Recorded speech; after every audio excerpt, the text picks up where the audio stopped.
สบายดีมื้อนี้ที่มาสอนวิธี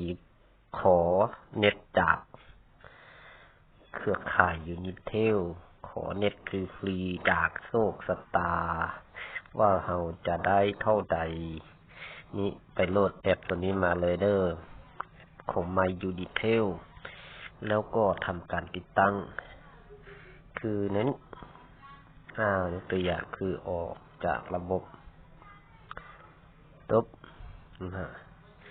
เข้าบนลงทะเบียนตัวนี้คันลงทะเบียนใหม่นะลงทะเบียนใหม่แอปตัวนี้มันจะสามารถเติมเงินจากการสแกนบาร์โค้ดของบัตรเติมเงินได้นะคือนี้ว่าจำเป็นต้องไปใส่ต้องตั้งรหัสนะต้องลงแบบว่าล็อกอินเข้าไปก่อนนะเนาะแล้ววันนี้คันล็อกอินใส่ก็ได้นะเอาใส่เบอร์โทรแล้วก็ใส่รหัสนะแล้วก็กดลงทะเบียนนี่ก็สามารถลงทะเบียนได้แต่ถ้าลงทะเบียนแล้วก็มาเข้าสู่ระบบ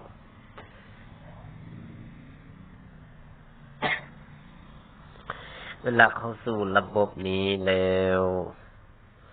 นะมันจะปรากฏทุกครั้งที่เราจะอัปโหลดใหม่นะ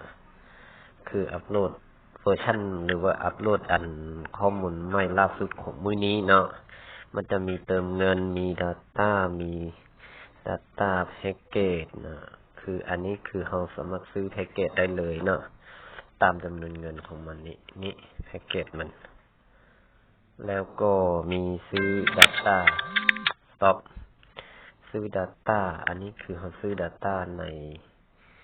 นี้จะขึ้นกับสถานะของเบอร์นะอันนี้ขึ้นกับสถานะของเบอร์ตัวนี้นี่ Data ลัก S10 นี่มันจะ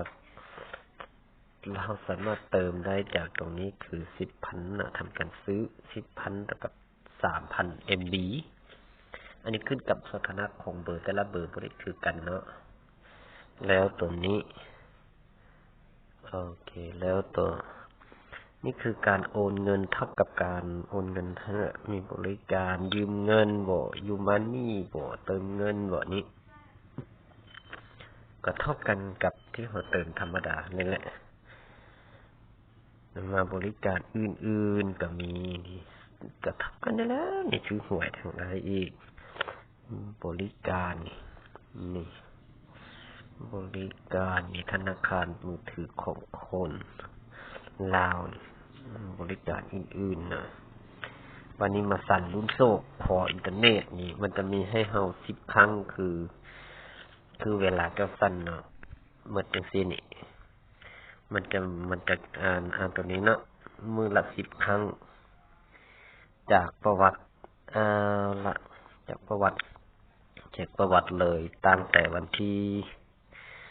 20นี่มาได้ทั้งหมดอยู่46 ครั้งวันที่20นี่ส่วนใหญ่มักจะได้อยู่20 MB ตลอดมี300 MB 1 ครั้ง200 MB 1 ครั้ง200 MB นี่น่าจะ2 ครั้งนะ2 ครั้งนะนี่ส่วนใหญ่แล้วมันจะได้3 ครั้ง200 MB นี่3 ครั้ง300 2 ครั้งส่วนใหญ่จะเป็น220 MB เนาะแล้วก็มีจากการนี้แต่ละเทื่อเราจะดูวงล้อตัวนี้เราดูวงล้อตัวนี้นะนี่สั่นแต่ละมือมันจะได้เข้ามานี่โอเคนะมันจะได้มามันจะส่งข้อความมาให้เลยนะอันนี้คือประวัติรางวัลที่เราได้จากการสั่นวันนี้มันนี่เลยดูข้อความที่เขาส่งมาให้นะข้อความที่เขาส่งมาให้จะส่งมาให้นี่ข้อความที่เขาส่งว่าเขาได้รางวัลนี่มันจะมีนี่คือนี่มื้อนี้ใหม่ล่าสุดวัน Today ในเวลา 8 โมงแล้วนี่ อันนี้คือประวัติที่เขาได้นะตัวใดที่เขาได้แล้วมันจะส่งข้อความเข้ามานะตัวใดที่เขาได้เนี่ยมันจะส่งข้อความเข้ามาตึ๊ดเข้ามา